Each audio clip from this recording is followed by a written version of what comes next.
Ravel Morrison is a man you know very well. Of course, he was at Man United for many years before moving on to West Ham. First of all, let's talk about his character, Rio, because that seems to be what makes the press.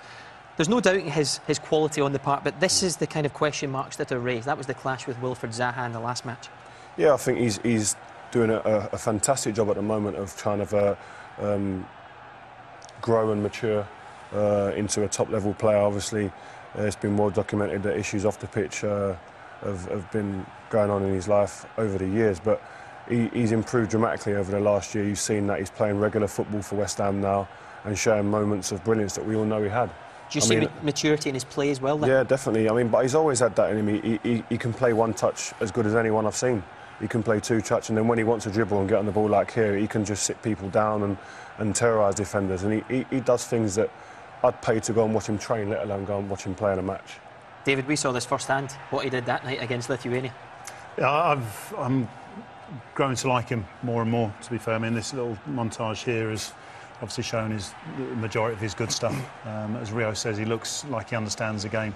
One of the frustrations I've had with some of the other players, the under-21, it's more about them looking good, whereas Morrison seems to be having an end product. I mean, 5 goals in Premier League as well this season, so he's got all the credentials there, as long as he controls his behaviour, and he's got every chance. Yeah, Rio, he seems to have it all, but is that what might hold him back?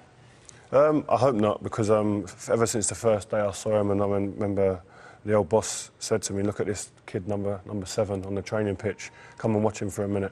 Best kid he's ever seen. At that age, Sir Alex's words? Yeah, he was about 14, I think, at the time, 13. And he was just taking the mick out of all the other players on the pitch. He's that good that he trained with the first team when he was about 16, I think he was. And I remember Darren Fletcher coming in and saying that he runs with the ball, he just runs with it, and he's almost looking at me while he's running with the ball and waiting for me to make a move and then reacting upon it. And the top players can do that. They react to the defenders' movements. If you have a nibble, they react and then make you look silly and punish you. So he's never lacked the confidence. And there was talk maybe a senior call-up should come already, but for you, does he need to prove himself more in the coming season before that senior cap might come? No, I think it goes back to maybe sometimes you've got to judge the personality as well, and you can't give people too much too soon. It's been a roller coaster, a whirlwind ride in the last probably year, 6 months. This season, he's been doing fantastic things, and let him enjoy it. I don't think giving him that extra pressure to deal with playing for England national team is going to serve him well. He's playing well for the 21s, playing well for West Ham. Let him continue that and then see where it takes him.